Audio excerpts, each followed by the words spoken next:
दोस्तों हम फिर से लेकर आ चुके हैं आप लोगों के लिए शाम की सभी ताज़ा और बड़ी खबरें। फटाफट अंदाज में एक एक कर बताएंगे आपको आज देश और दुनिया से क्या बड़ी खबरें निकलकर सामने आ रही हैं। लेकिन उससे पहले दोस्तों एक नज़र डालेंगे सुर्खियों पर। आपको बताते चले दोस्तों, मौलाना मदनी के बयान पर मदनी बोले हमारा गलत मतलब नहीं था, हमारा मतलब था कि फिलहाल अल्लाह और भगवान सभी एक हैं, सभी धर्म को मानना चाहिए। वहीं पर अगली बड़ी खबर में हम आपको बताएंगे दोस्तों, दरअसल आपको बता दें जस्टिस अब्दुल नागिद के राज्यपाल बनने पर भड़की कांग्रेस। बोले जो लोग मोदी के लिए काम करते हैं उनको राज्यपाल बनाया जाता है। वहीं पर अगली बड़ी खबर में हम आपको बताएंगे दोस्तों, दरअसल आपको बताते चले मौलाना महमूद मदनी बोले फिलहाल हमारे किसी को भी ठेस पहुंचाने का कोई इरादा नहीं था। अगर उन्हें बुरा लगा है तो हम उस बयान पर बार बार माफी मांग सकते हैं।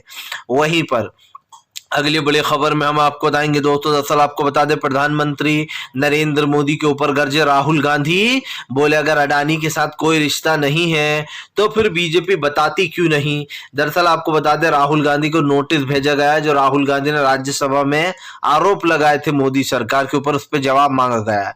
वहीं पर अगली बड़ी खबर में हम आपको बताएंगे दोस्तों, विकास यात्रा के दौरान बीजेपी को दौड़ा दौड़ा कर ग्रामीणों ने भगाया। वहीं पर अगली बड़ी खबर में हम आपको बताएंगे दोस्तों, वाराणसी में स्वामी प्रसाद मौर्य की कार पर फेंकी गई स्याही। भड़के मौर्य बोले फिलहाल बीजेपी का है इसमें हाथ। वहीं पर अगली बड़ी खबर में हम आपको बताएंगे दोस्तों, दरअसल आपको बताते चले एक बार फिर से गृह मंत्री अमित शाह के बयान पर भड़की ममता बनर्जी। इसके बारे में बताएंगे क्या कुछ बोला है जेपी नड्डा ने, और ममता बनर्जी ने जेपी नड्डा को मुंहतोड़ जवाब दिया। वहीं पर अगली बड़ी खबर में हम आपको बताएंगे दोस्तों, दरअसल आपको बताते चले त्रिपुरा में गृह मंत्री अमित शाह बोले अगर हम सत्ता में आए तो फ्री में स्कूटी देंगे। लोगों ने सोशल मीडिया पर बनाया मजाक जमकर। तो सारी खबरें फटाफट अंदाज में देंगे, एक एक कर देंगे। फिलहाल चलिए बढ़ते हैं सबसे पहली और सबसे बड़ी खबर की ओर। दरअसल दोस्तों आपको बता दें मौलाना अरशद मदनी के बयान से कल मंच पर मच गया था बवाल। जी हां, दरअसल आपको बताते चले कि फिलहाल जैन गुरु जो है मुनि, उन्होंने उनके बयान पर आपत्ति जताई थी। दरअसल एक बयान में उन्होंने कई चीज़ों का जिक्र कर दिया जिसमें उनका कहना था कि फिलहाल हमें अल्लाह ने पैदा किया। इस तरीके की बातें की गई धर्म को लेकर अरशद मौलाना मदनी की तरफ से कि पहले मुनि आए, ये आए, वो आए, तो 10 चीज़ें हुई। लेकिन इस चीज़ पर आपको बता दें जो जैन धर्म गुरु थे वो जो है वो काफ़ी ज़्यादा चिढ़ गए। हालांकि दोस्तों वहाँ पर सभी धर्म के लोग बैठे हुए थे, उनका मतलब ये नहीं था अरशद मदनी का, लेकिन वो जिस तरीके से बात कर रहे थे बजरंग मुनि को ऐसा लगा कि वो जो है अपने धर्म को ज़्यादा अच्छा बताने की कोशिश कर रहा है, बेसिकली मुस्लिम धर्म को, जबकि ऐसा कुछ था नहीं उनका कहना है। क्योंकि अभी आपको बता दें अरशद मदनी का बयान आया जिसमें उनका कहना है कि मेरा सिर्फ ये मतलब था कि हमें सब लोग एक हैं, हम सब लोग अपने अपने धर्म को मानते हैं, चाहे भगवान हो चाहे अल्लाह हो, सभी लोग उसमें विश्वास रखते हैं। जबकि दोस्तों आपको बताते चले कि जैन गुरु लोकेश मुनि का ये कहना था कि अरशद मदनी अपने धर्म को बेस्ट बताने की बात कर रहे थे। वो कह रहे थे कि हमें अल्लाह ने पैदा किया, जबकि हमें हमारे माँ बाप ने पैदा किया है, कि कोई और पैदा नहीं कर सकता। वहीं दूसरी तरफ आपको बताते चले दोस्तों, लोकेश मुनि कुछ ज़्यादा ही हाइपर दिखाई दे रहे थे मदनी के बयान से। वहाँ पर और भी बहुत सारे लोग थे और बहुत सारे धर्म के लोग थे, लेकिन ऐसा लग रहा था कि लोकेश, जाहिर सी बात है दोस्तों, हो सकता है कि बीजेपी के संपर्क में आ गए हो, कोई डील हो गई हो। जिस तरीके से लोकेश मुनि गुस्सा हुए उससे तो एक चीज ये दिखाई देती थी कि भैया ये बात मतलब इतनी बड़ी थी नहीं जितना बड़ा इस बात को बता दिएगा। अगर आपको कोई बात बुरी लग रही है, आप स्टेज पर खड़े हुए, आपने उस बात का विरोध किया, जो कि बहुत अच्छी बात है कि अगर आपको कोई बात बुरी लगी, कोई अपने धर्म को बेस्ट बता रहा है, ये बात तो गलत है, 100% गलत है। क्योंकि सबके लिए दोस्तों उसका धर्म सही है। ये आप भी जानते हैं कि हमारे देश में जो है यहाँ पर सब अपने धर्म को कितनी शिद्दत से जो है यहाँ पर प्यार करते और पूछते हैं, और इसमें कोई गलत बात भी नहीं है दोस्तों, सबके लिए उसका धर्म ही ठीक होता है। लेकिन बात सिर्फ इतनी सी थी कि लोकेश मुनि ने काफ़ी कुछ वहाँ पर खड़े होकर सुना भी दिया स्टेज पर, उसके बाद उन्हें उठकर जाना नहीं चाहिए था। इससे कहीं ना कहीं लोगों के दिमाग में ये बात आ रही कि भैया कहीं ये बीजेपी की चाल तो नहीं थी। फिलहाल चलिए बढ़ते हैं एक और अगली बिग ब्रेकिंग की तरफ बता दोस्तों, अगली जो बड़ी खबर निकल कर आ रही है आपको बताते चले दोस्तों, राहुल गांधी को भेज दिया लोकसभा से नोटिस।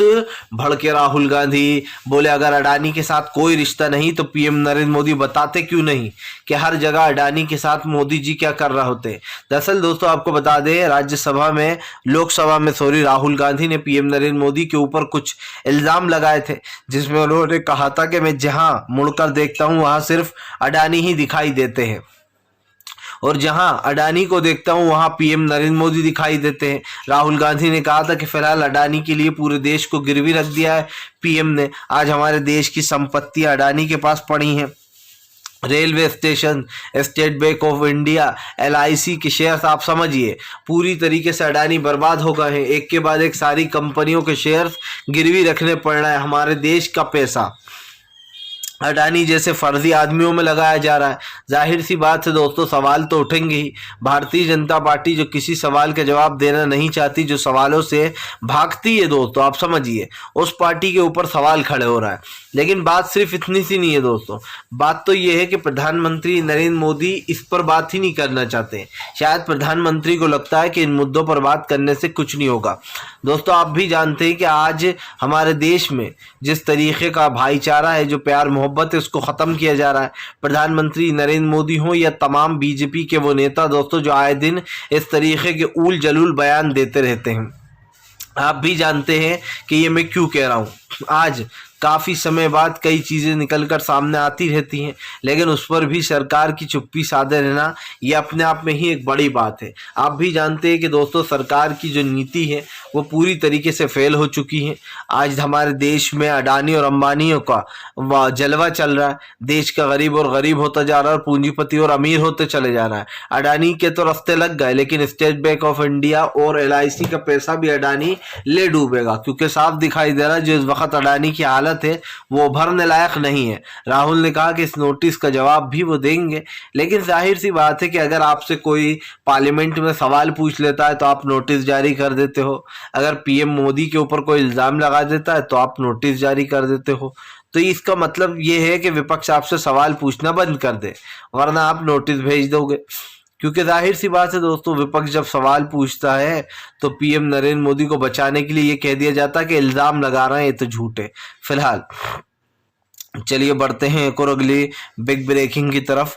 बता दोस्तों, अगली जो बड़ी खबर निकल कर आ रही है, स्वामी प्रसाद मौर्य ने बीजेपी पर निकाली भड़ास, बोले बीजेपी का है इसमें हाथ। दरअसल दोस्तों आपको बता दें, वाराणसी में स्वामी प्रसाद मौर्य की कार पर सियाही फेंकी गई है और उनको काले झंडे भी फेंके गए हैं। आपको बता दें, इसके ऊपर स्वामी प्रसाद मौर्य ने बीजेपी के ऊपर हमला बोल दिया।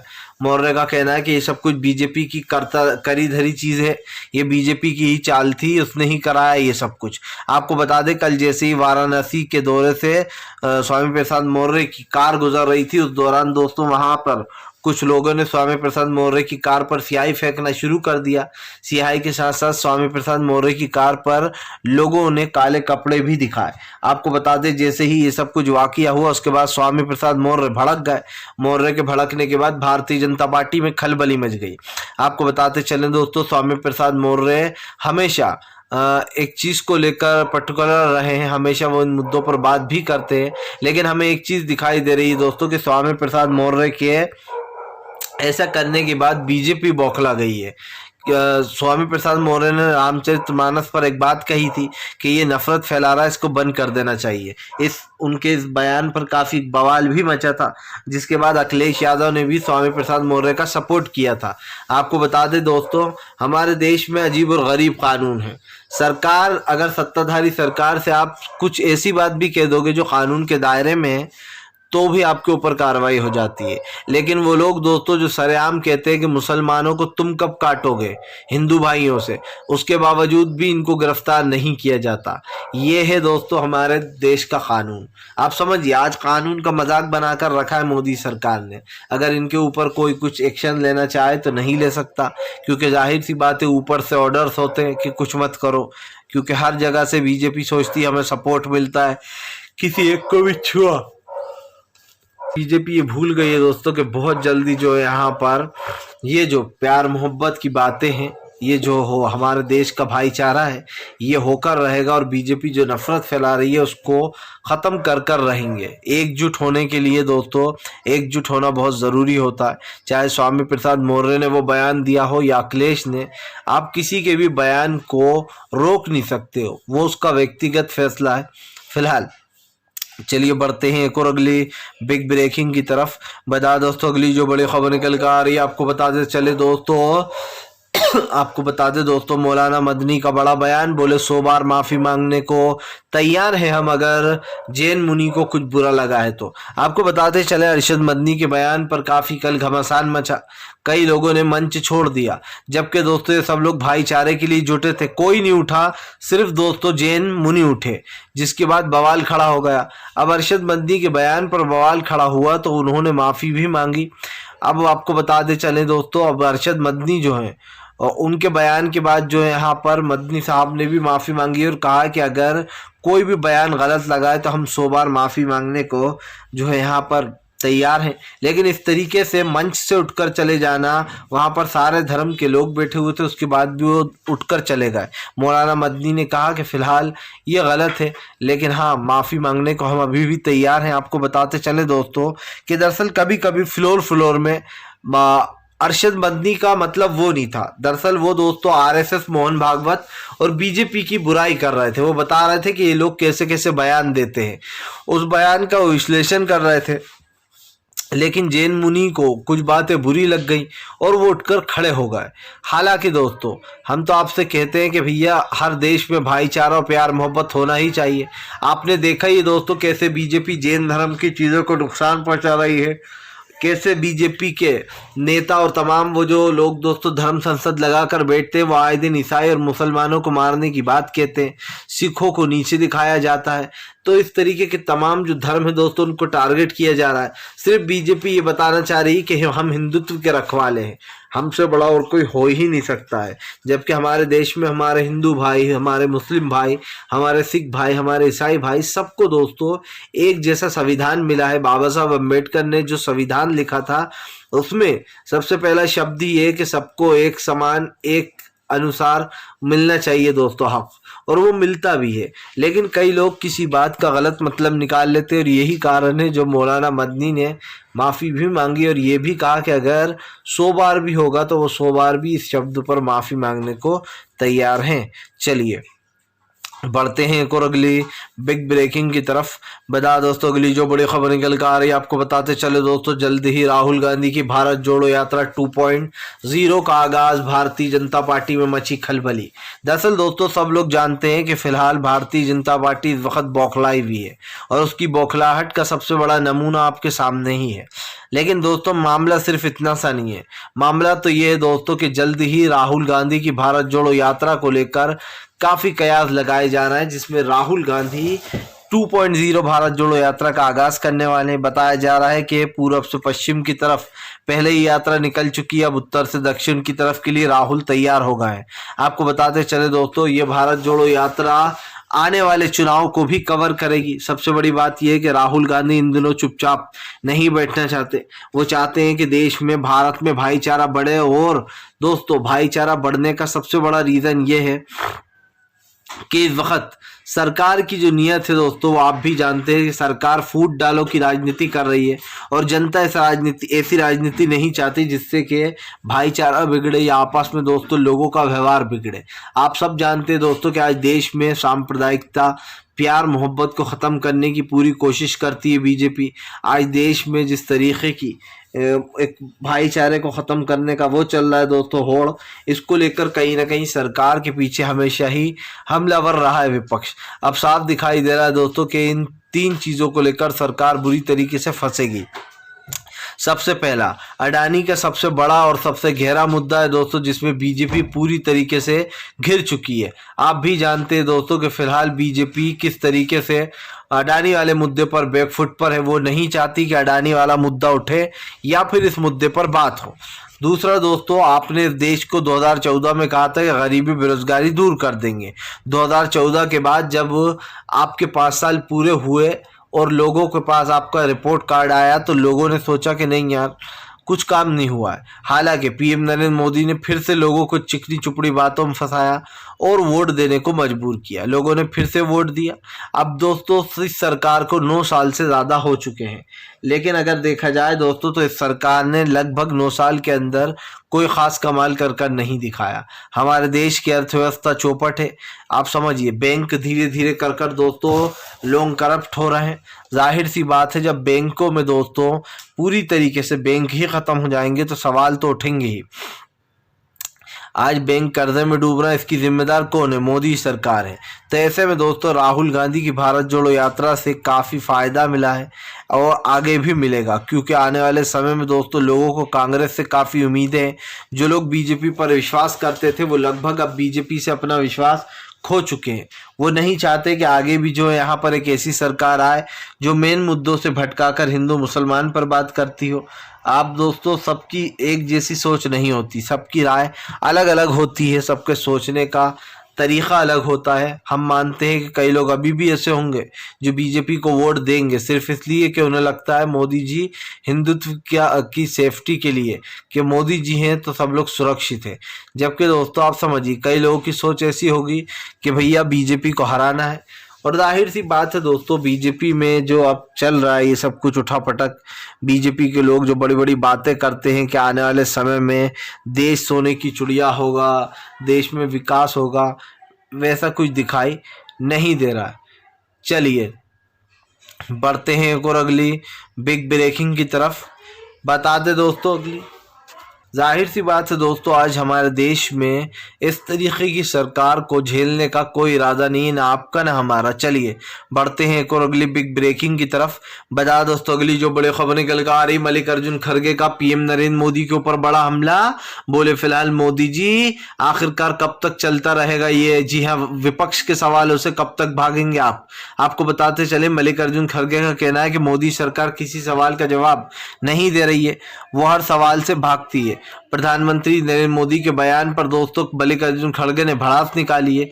मल्लिकार्जुन खड़गे का कहना है कि सरकार जो है गलत नीतियां कर रही है, ना ही किसी सवाल का जवाब देती है। आपको बताते चले दोस्तों, मल्लिकार्जुन खड़गे ने कहा कि लोकतंत्र की हत्या की जा रही है। संसद से हमारे सारे के सारे भाषणों को काट दिया जाता है। हम जो भी जनता के लिए आवाज़ उठाते हैं, जो जनता के लिए बोलते हैं, उन चीज़ों को ट्रिम कर दिया जाता है। लेकिन दोस्तों बात सिर्फ इतनी सी नहीं है। आज सरकार की जो भी जितने भी सवाल उठ रहे हैं सरकार पर, वो उठना लाजमी इसलिए भी है कि आप देख लीजिए, संसद में इससे पहले ऐसा कभी नहीं हुआ था कि विपक्ष का भाषण को काट दिया जाए, लेकिन मोदी जी ने वो भी पॉसिबल करवा दिया है।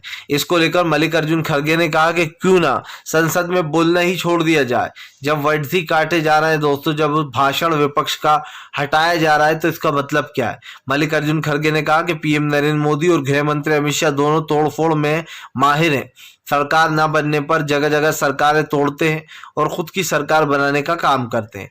जाहिर सी बात है दोस्तों, बीजेपी के ऊपर यह आरोप तो हमेशा से ही लगे कि बीजेपी दोस्तों खुद की सेफ्टी के लिए, खुद की सरकारें बनाने के लिए खरीद फरोश करके सरकारें गिरा देती है और उसके बाद कहती है कि ये तो जनता का जनादेश था। अगर जनता का जनादेश होता तो वो आपको जिताते, जाहिर सी बात है दोस्तों, लेकिन उसको आपने जिताया नहीं। और दोस्तों इस बात पर कहीं ना कहीं सवाल भी उठता है कि सरकार जो है हमेशा यही बातें करती है कि भैया देखिए, तो जनता चाहती थी कि हम यहाँ सत्ता में आ जाए। मतलब पहले आप सरकार गिराते हो, खरीद फरोश करते हो, एमएलएस को खरीदते हो, उन्हें ऑफर देते हो, उसके बाद आप ये भी कहते हो कि ये तो जनता का जनादेश है। भाई जनता का जनादेश ऐसा होता है क्या दोस्तों? आप खुद समझिए। सरकार पता नहीं क्या कर रही है और इस चीज़ को लेकर सच में मतलब अजीब ही फीलिंग आती है कि भैया इस वक्त हो क्या रहा है। सरकार के हिसाब से सब कुछ ठीक है, जबकि गरीबी, महंगाई, बेरोजगारी ने आम आदमी की कमर तोड़ रखी है। मैंने देखा कल कैसे त्रिपुरा में गृह मंत्री अमित शाह ने दोस्तों एक बयान दिया जिसमें वो कहते हैं कि सत्ता में आए तो फ्री स्कूटी देंगे। अब तक क्यों नहीं दिया आपने सत्ता में आकर? खैर गृह मंत्री अमित शाह ने ही कहा था कि चुनावी जुमला होता है, वो तो चुनावी जुमला होगा ये भी। फिलहाल वीडियो अच्छा लगे तो लाइक करें, चैनल पर पहली बार आए तो सब्सक्राइब ज़रूर करें इस तरीके की वीडियोस के लिए।